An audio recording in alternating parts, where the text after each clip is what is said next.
So this is where my efforts have been the last few weeks, digging out all this, placing all these slabs with new porcelain tiles and extending it out to the edge of that batten there, so just filling with hardcore. Compact that down, then when the tiles arrive we'll lay them out. Anyway, back to this, which is what I'm sure you're more interested in. If you've seen my previous video, you'll see that I'm building a half-scale Xenomorph. This is made by Hachette, so same people who did the Terminator. Again, it's weekly part works, but you can only get it in France at the moment, so I'm importing it in bits and pieces. I've received a few more issues, up to issue 20 now. The head is pretty much the same as it was before. Nothing really added to that. I've got a few more of these bits and pieces. I think they're arms, part of the arms maybe, or even the legs, I'm not sure. Noticed quite interesting there that I'll show you how these things work. As I pointed out before, this is like rubber texture, which is quite more realistic than like molded plastic. It's got a nice skin feel to it, flexible. No idea how this is going to last over years. I think some people have mentioned rubber tends to deteriorate. I have no idea. I have no idea whether this particular rubber will or what. But I do like the fact that it's flexible and, you know, tactile to the touch, like you'd expect skin to be, I guess. But anyway, interesting way they've joined. They're going to join this to the actual these sort of frame pieces underneath. They actually use magnets on the back. You glue these in, and then they sort of stick on.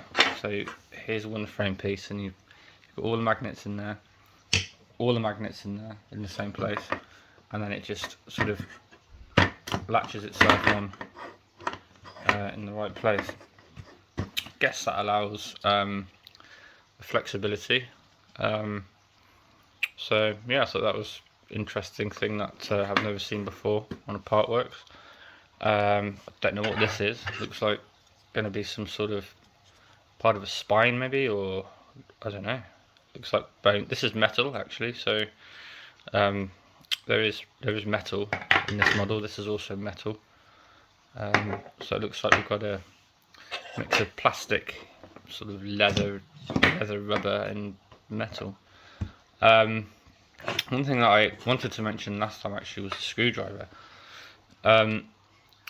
If any of you did the Terminator, you'll realise they sent as part of a free gift a set of screwdrivers.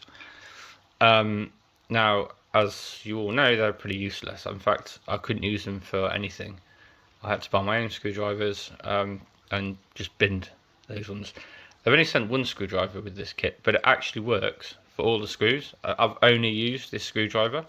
It's also magnetic. I mean, don't get me wrong, it's not expensive. It's not a premium screwdriver, but it does the job actually. Magnetic and fits all the screws, so you don't spend time rounding screws off or fiddling around trying to get them in holes, because it just magnetizes on the end.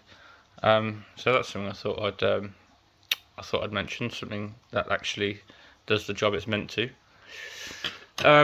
So yeah, that's it for this video. I'll order some more in a few weeks.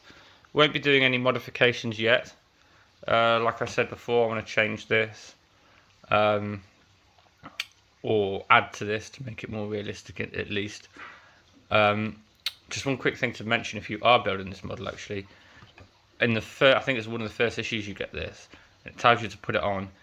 There's like a plastic thing underneath.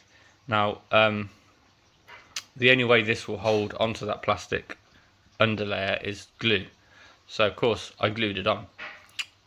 Then later on you have to actually take it off and put like a little shim inside to hold the mouth, like on the hinge.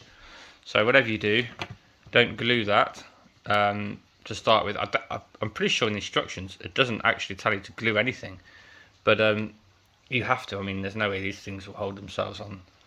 So you sort of have to glue them on, so I just assumed you did with that too. I don't think it says to glue. I mean, I tried to translate it all, but there you go. So yeah, I will be back when I get more stuff.